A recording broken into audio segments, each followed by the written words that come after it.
الصلاۃ والسلام علیکہ یا سیدی یا رسول اللہ وعلی آلک و اصحابک یا حبیب اللہ۔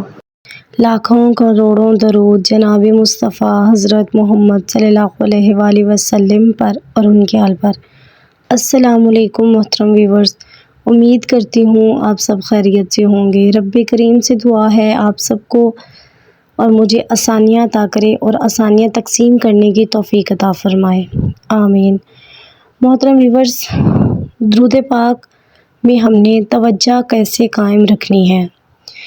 پہلی بات تو یہ ہے کہ جب سے مجھے خود سے درود پاک کی جو رحمتوں، برکات، فیض، نور کا تھوڑا بہت اندازہ ہوا ہے، تو میری یہ خواہش ہے کہ میں ہر ایک کو پکڑ پکڑ کے کہوں کہ بھائی تم درود پڑھا کرو۔ تو محترم ویورز، میری آپ سب سے بھی ریکویسٹ ہے کہ آپ اگر خود جو ہے وہ اس سفر پہ چل پڑے ہیں تو کسی ایک کو کم از کم جو ہے نا وہ ساتھ ضرور لے کے چلیں۔ کسی ایک کو، مطلب ایک تو بہت کم ہے لیکن ہونا ضرور چاہیے۔